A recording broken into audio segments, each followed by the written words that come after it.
Yes, something like love was always hard to tell. Although Henry had known Serena for a long time, his self-esteem was too strong. Because his family's economic conditions were not good, he wanted to start a career before considering a family. Therefore, he did not dare to confess his own feelings to Serena. But when he had earned success in his career, she was already someone else's, and he was destined to be just a good friend to her. Hey, I feel sorry for you. Drake patted him on his shoulder. Go back to sleep. Don't behave like a crazy man. Henry did not let go, holding his waist, breathing quickly. Drake felt so unlucky.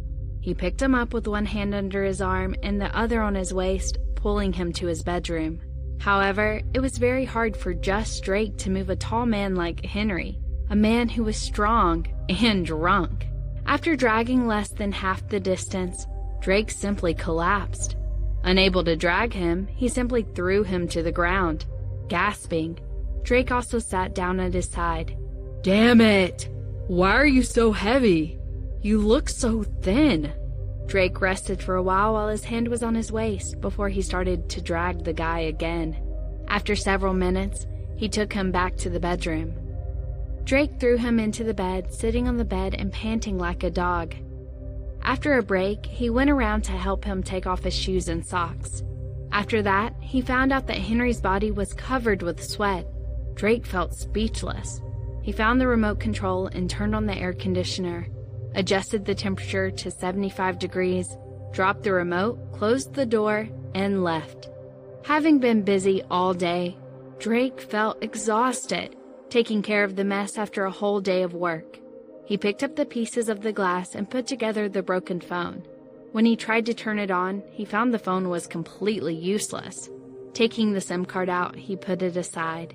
After the cleaning process was finished, he took a shower and went to sleep. In the middle of the night, he was awakened by a lot of noises. Climbing out of the bed with a shudder, Drake opened the door immediately and ran out. It was originally a 2-bedroom apartment with a shared bathroom. The sound was coming out of the bathroom. Drake walked in and found that Henry was lying in the transparent bathroom compartment. The shower was on and he was drenched.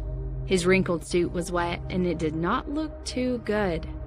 With his hands on his forehead, Drake felt very helpless. I mean, brother, do you want to take a cold shower to calm yourself down in the middle of the night? Can you let me relax a little bit? Then he turned the water off. When he reached out and pulled him, Henry got rid of his hand. His face was red and his eyes were blurred when he asked coherently, I was going to use the toilet. Wrong direction. Damn, why did you turn the shower on? Flush. Drake. Well, so he had solved his personal problem in the shower. Lifting him up, Drake was helpless. You are too heavy. Oh my God, how much do you weigh? Henry felt a little bit better. He climbed up and put half of his weight on Drake, saying, I'm heavier than you, taller than you, stronger than you weak chicken. Drake frowned and directly put him down. Go back. You're putting me down while I'm helping you?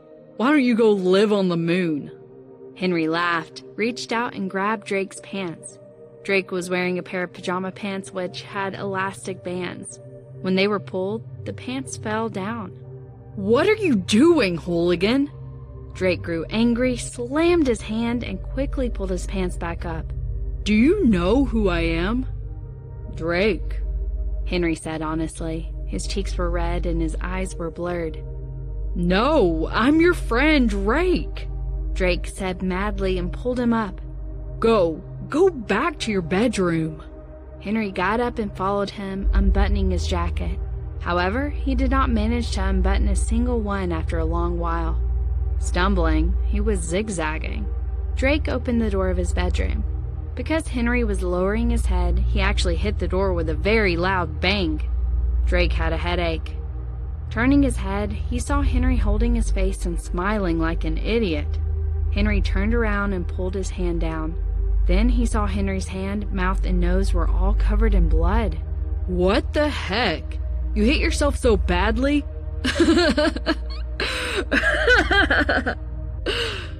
Drake laughed mercilessly, unable to stop himself. Henry had a nosebleed and felt terrible to see him laughing like this. Reaching out and pushing him, he was somewhat unhappy. What are you laughing at? Henry silently touched his nose, then reached out to smear it on Drake. Drake was very wise to take a step backwards and said provocatively, You can't reach me. But then Henry threw the door shut. Drake only saw the light going dim, and then a strong pain came between his legs. Drake screamed in tears. He thought he heard his boss being busted. With his hand on his crotch, he bent down and fell to the ground without a word. Henry did not expect his random retaliation to cause such consequences. Shocked, Henry stumbled and fell forward. Seeing him like that, Drake knew that the situation was not good. He asked, Is it very painful? What do you think? With his hand still there, his eyes were full of tears. I'm still a virgin. Why do you do this to me? Let me have a look. Henry had some guilt.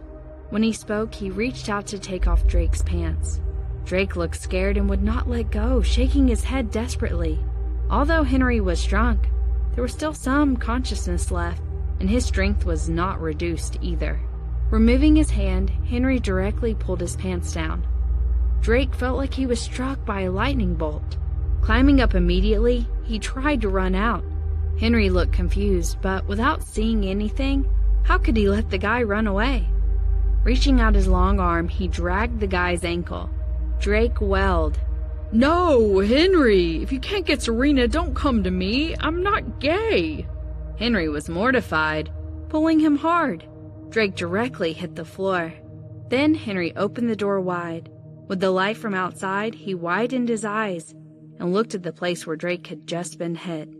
Feeling dizzy, Henry couldn't see anything.